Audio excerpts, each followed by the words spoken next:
Hey everyone, welcome back to Mystery Mukbang, where you come for the mystery, you stay for the mukbang. So today's story is about Bionca Ellis, 32 of Cleveland, Ohio. You might have recently heard of her.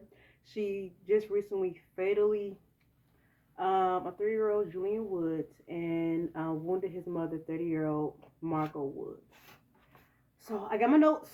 We're gonna get into this as much as possible.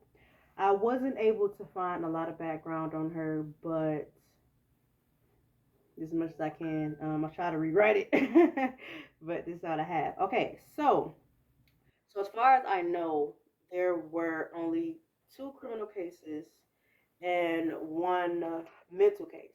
In my opinion, she had a whole lot more, but she kept getting let go. She kept getting let go, and a lot of it is not on record from what I see. There's a lot of instances, but not of them on record. So I said number one, the first mental episode that she was having, right, when she was in Florida, was, and this is all from this year. So back in February this year, she was in Florida. And she was living in a shelter where the police was called. So the police report was that she was in a shelter and she was around a lot of people, and she's saying that she wanted to unalive people and bring them home from there, basically. I guess in the best way. That's the best way I can describe it.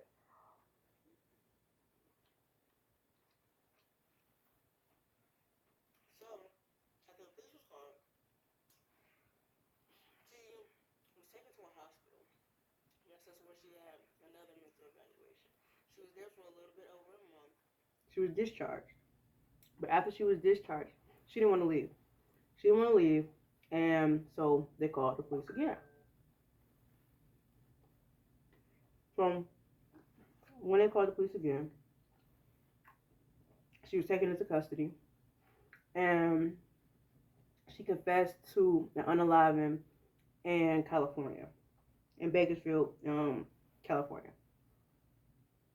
She told the cops that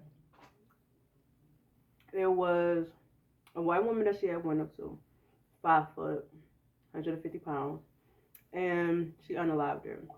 She worked at a bar, and she buried her body somewhere. So the Florida police called California police. It was like, hey,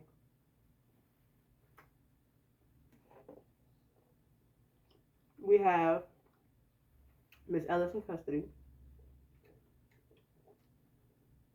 She's telling us that back when she was in California, she unalived a woman around this area, blah, blah, blah. Do you have any info, anything like this? Basically, the people in California is like, we have a lot of people getting unalived here. A lot of people. That's not, I guess, enough info, but they just said, yeah, sister girl has so much already going on. She already had enough going on. She had time to try to look in this report. She basically said, she finds something, she'll call you, don't call her.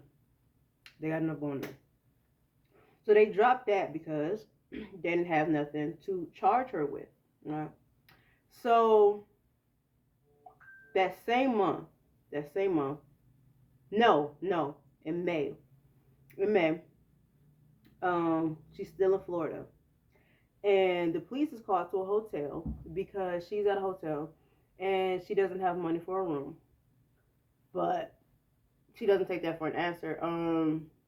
The clerk tells her to leave. She's like, no, give her a room anyway. So again, trespassing. They call her. I'm sorry. They call the police on her. She gets arrested then for trespassing. She is released somewhere else. So no, I'm sorry. That wasn't February. No, I'm sorry. That was in March. That was in March. That was in March. So skip April, go to May. So somehow between March and May, she gets a ride to Ohio. She gets a ride to Ohio. So in May, I guess there is a Walmart around this same complex. Wherever all this happened is in one complex, and it just keeps happening in this complex. So in May of this year, she got arrested for stealing out of a Walmart in the Ohio. She didn't plead guilty to theft, but she pled guilty to unauthorized use of property, which is a lesser charge. And charged with 6 months of probation. Okay, I'm not sure if she actually served the 6 months probation, but it just says she was supposed to. She was supposed to. I guess that was part of the psych thing as well. So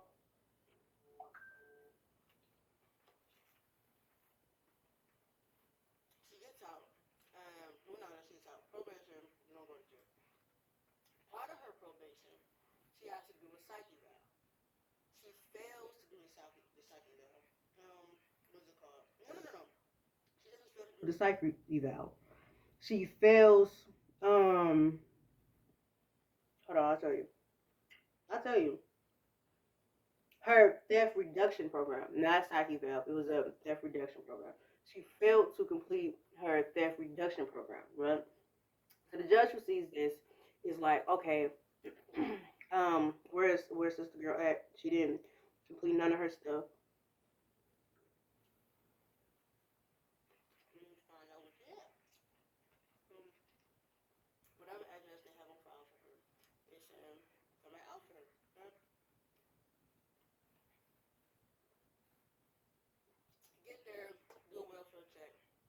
Found out that the judge put out a warrant, not just to see where welfare check is, but a warrant off her arrest. So she gets arrested, because she didn't clear probation. She gets arrested, right? But she gets let go because there's no one at the jail center to do a psych eval. Mind you, this is basically within a week of it happening, of the big instance that happened. This is within a week. She gets released from jail because there's no one to do her psych eval. So they was like, well, skip it. I guess you don't need one. One thing I did find out, there's also footage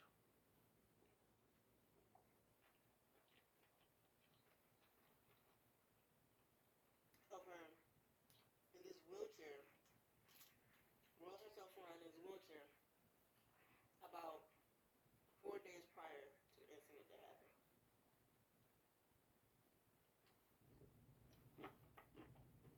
There's body cam footage of her in the same plaza in this wheelchair rolling herself around.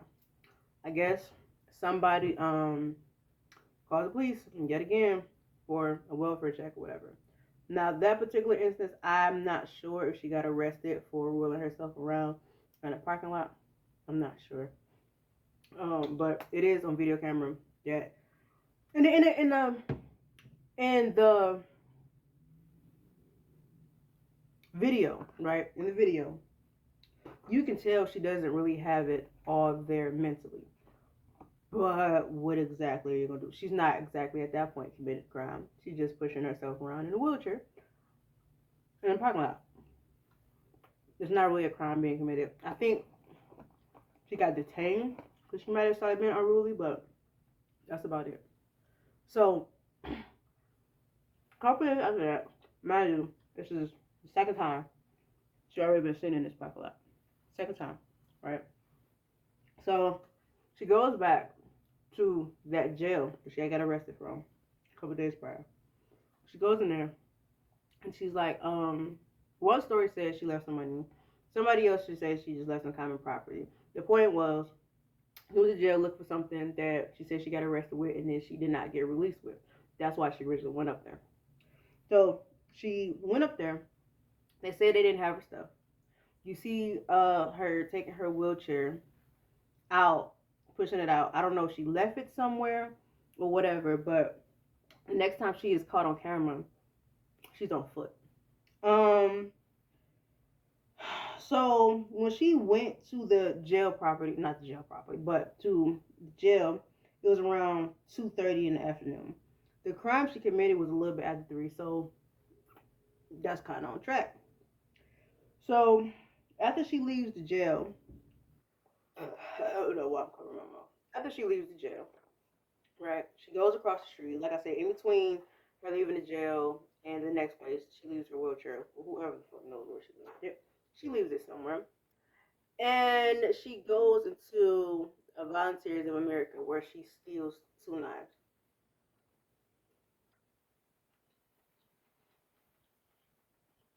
After that, she goes next door, goes to the business things, but she immediately leaves out of there and goes next door to Giant Eagle, which is a supermarket that's, I guess, local to Ohioans or whatnot. But that's what she did.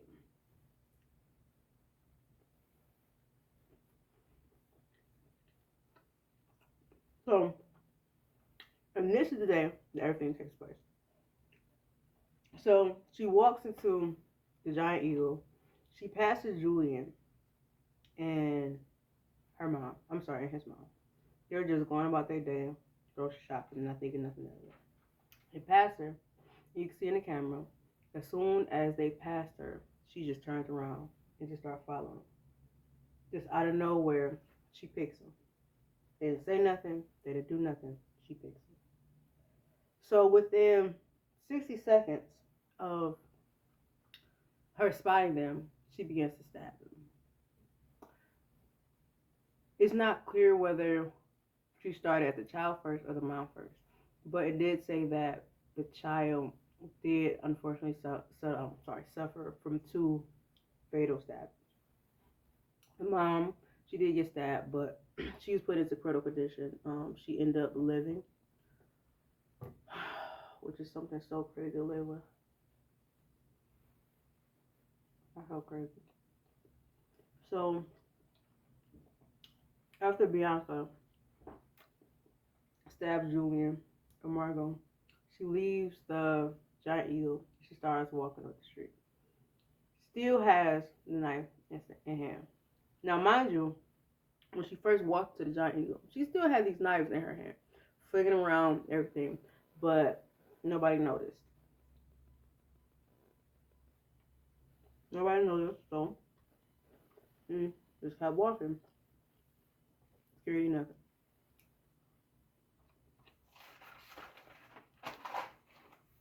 No. So she leaves. There are multiple 911 calls made, mostly from the employees. I did hear some 911 calls from employees, and this is kind of what I got.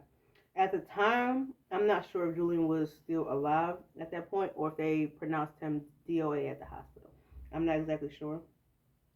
But they said that she was walking towards a lane, which is the street. Please go to the supermarket first. Ask a couple questions, and then they go find her when she's arrested.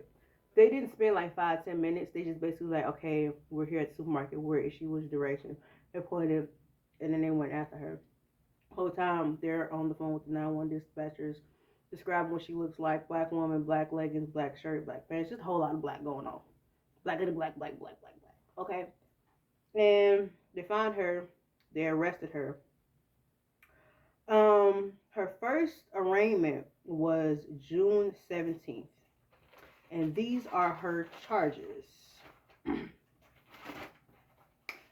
One count of aggravated murder, 2 counts of murder. You know, she only killed one person. That part I didn't understand.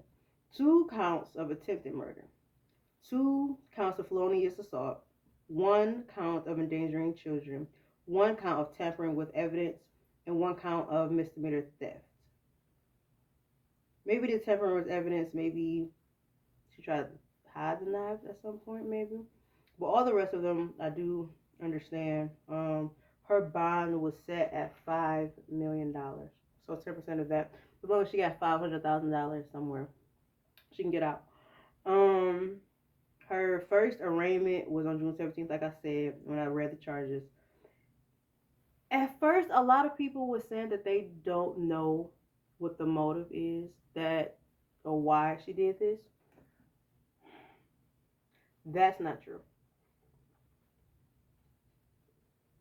One of the videos, it does show that she purposely, not that she tried to unalive somebody, but she did on purposely stab somebody.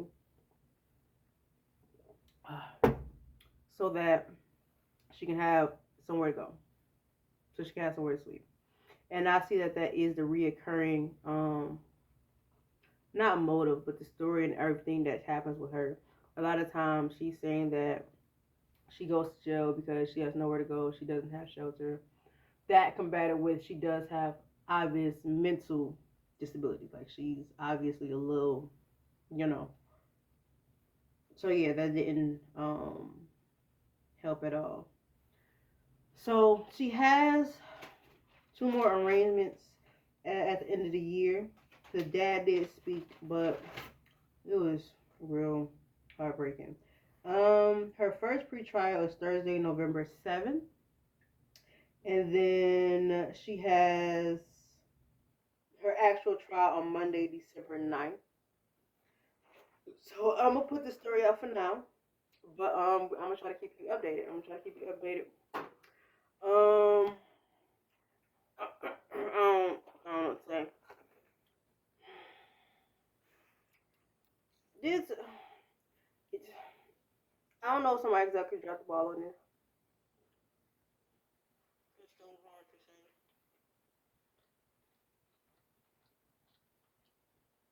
They did, but it's always a combination of different people that drop the ball in a situation like this. First of all, she shouldn't have been let go because you don't have enough staff to be there to give people their psyche valves. I don't understand why cops aren't paid more. Maybe if cops were paid more, or clerks were paid more, even city clerks were paid more, y'all would have more of them. For the stuff that they have to deal with, y'all don't show them. Mm-hmm. Oh, but I'm gonna try to stay on top of the story. I'm gonna put a reminder, I guess in December, for me to do a follow up for this. Draft person. Woman is left without her baby. This lady felt, well, hell, from this point, she'll have shelter for the rest of her life, won't she?